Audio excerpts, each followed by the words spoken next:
নদিয়া ছেড়ে তো মহাপ্রভু চলে গেছে হরিধামে,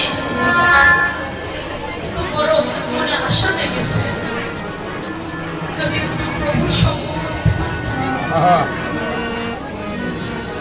কতদিন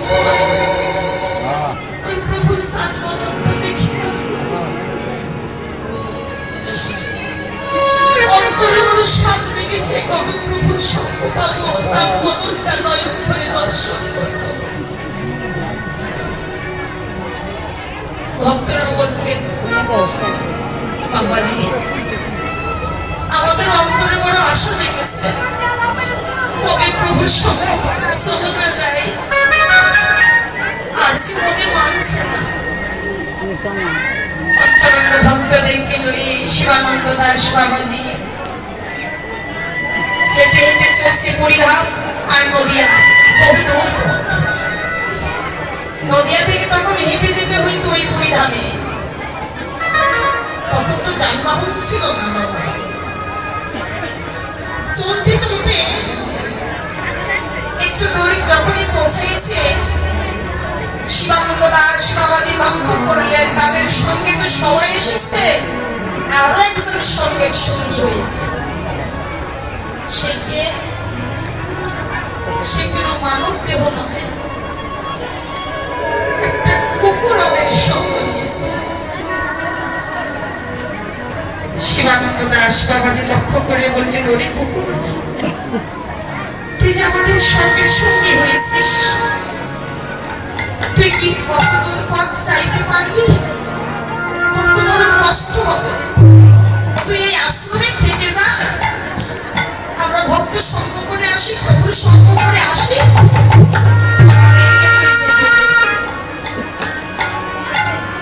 আমার হাসতে চাই যাচ্ছে কুকুর ওদের সঙ্গ হারা হচ্ছে না, ওদের সঙ্গী চলছে।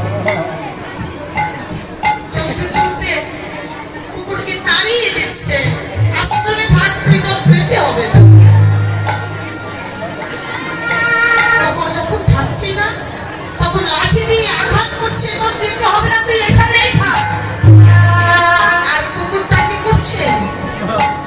ধোনার মাঝে পড়ে পড়ে যাচ্ছে, ও যেন বলতে চায় তোমাদের সঙ্গ ছাড়া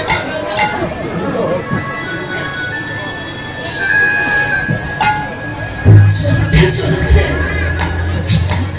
শিবানন্দ দাস বাবাজি ভাবলেন কুকুরটা আমাদের সঙ্গ, এই সঙ্গীর সঙ্গী হবে। পথ অতিক্রম করছে কুকুরকে সঙ্গে এই অন্তরঙ্গ ভক্ত সবাই মিলে অনেক দূর চলে গিয়েছে।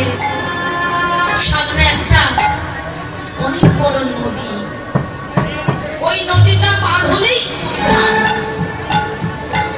যখন সবাই মিলে ভক্তজন মিলে ওই নদীর পাড়ে এসে দাঁড়িয়েছে, ওই ঘাটে একজন মাঝি ছিল যে ওই খেয়া পারাপার করে দেয়, নৌকা পারাপার করে ওই হরিধামে নিয়ে যাবে। মাঝি বলছে, তোমরা পার হইতে এসেছো, আমি তোমাদের সবাইকে পার করে দেব, পার করে ওই গৌরীর সঙ্গে সঙ্গী করে দেব, হরিধামে নিয়ে যাব। কিন্তু আমার একটা শর্ত আছে, সবাইকে পার করবো, তোমাদের সঙ্গে একটা কুকুর এনেছো, ওই কুকুরটাকে আমি নৌকায় করে পার করে দেব।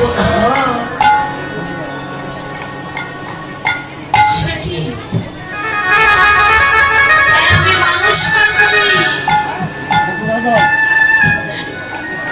আমি মানুষকে পার করে দেই, কিন্তু কুকুর পার করি না।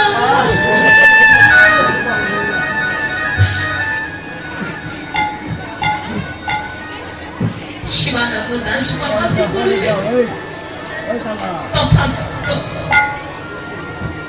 বেশ,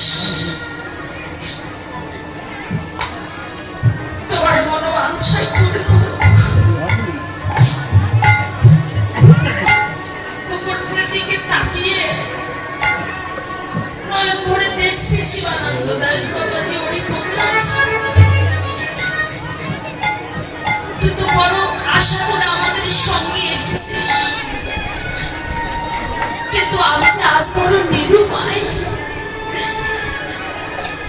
তোকে আমার সঙ্গে সঙ্গে করে ওই এই ঘাটটা পার করে তোকে পুরী ধামে নিতে পারলাম না।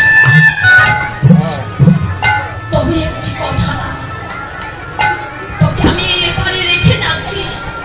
কুকুরে, তোর তো বদলে ভাষা নাই, তুই তো কথা বলতে পারিস না। তোকে আজ একটা মন্ত্র শিখাইয়ে দিয়ে যাই। তুই এই নদীর পাড়ে বসে বসে কৃষ্ণ নাম জপতে থাকবি, আর দুটি নয়ন জলে পানি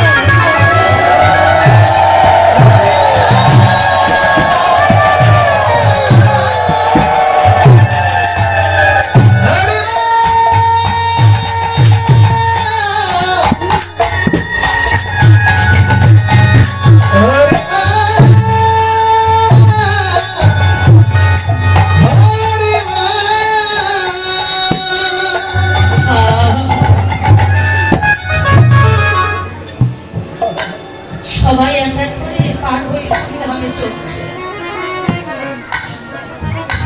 কুকুরটা প্রভুর চরণে কেঁদে কেঁদে বলছে, প্রভু এক বুক আশা নিয়ে বড় বাসনা নিয়ে এসেছিলাম, তোমার ভগবান দর্শন করব,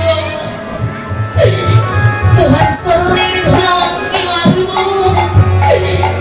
সেই ভাগ্য তো আমার হলো না প্রভু। আমার এই দেহটাই আমি রাখবো না। এই দেহটা কি করবো জানো? এই নদীর জলে ঝাঁপে দিয়ে দেহটা আজ বিসর্জন করে দেব।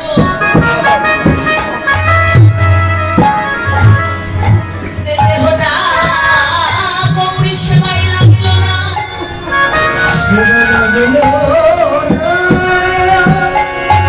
এই দেহটাই অপরাধী দেহ হয়ে পড়ে রইল।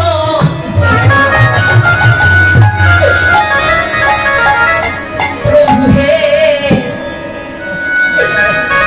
এই জীবনে বুঝি আর তোমার সঙ্গ আমার ভাগ্যে হলো না। আমার যদি এই ধরা ধামে আমায় তুমি জানো,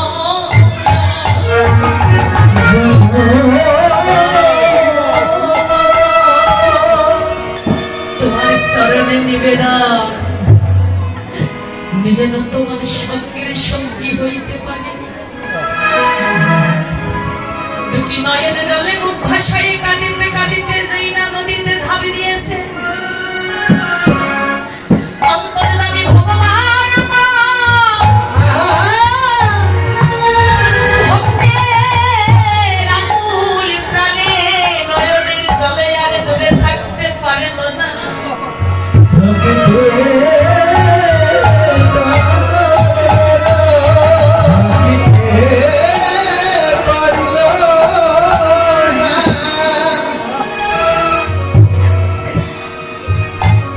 ভগবান আমার একটা সোনালী নৌকা নিয়ে স্বয়ং আমার গোবিন্দ মাঝি হয়ে সোনালী নৌকা নিয়ে এসেছে, কুকুরকে উদ্ধার করিল। কুকুরকে নৌকায় তুলে নিয়ে চলছে পুরী ধামে। অন্তর্যামী ভগবান শ্রী গৌর হরি ভক্তদেরকে ডেকে ডেকে বলছে, ওরে ভক্ত, আজ বহুদূর হইতে আমার একজন অনুরাগী ভক্ত আসছে। তোরা সবাইকে কোথায় আছিস?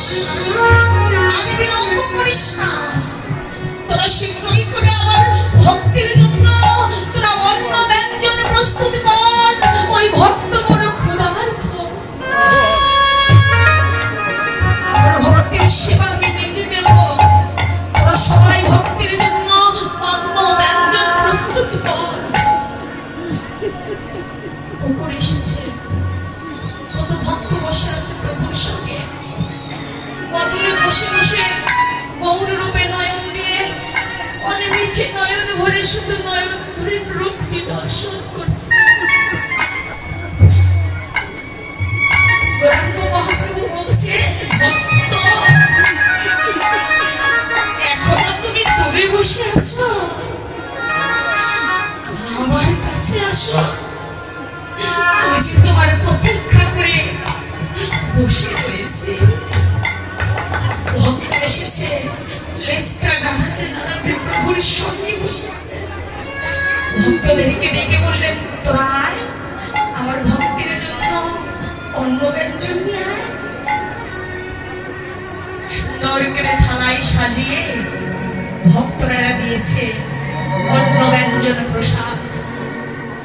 কুকুর সেবা করছে না, সামনে নামিয়ে দিয়েছে প্রসাদ, কিন্তু সেবা করছে না। একবার প্রসাদের দিকে তাকাচ্ছে আর একবার গৌরীর বদনের দিকে তাকাচ্ছে। প্রসাদের দিকে তাকাচ্ছে, প্রভুর বদন দর্শন করছে, প্রভুর বসতে বাকি রইল না।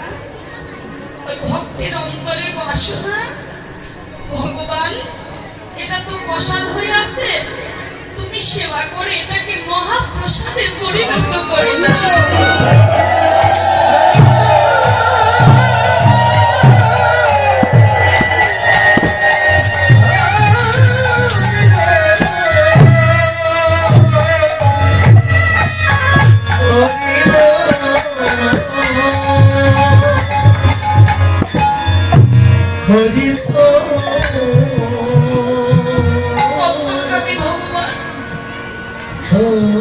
ভক্তের ভক্তি দেখে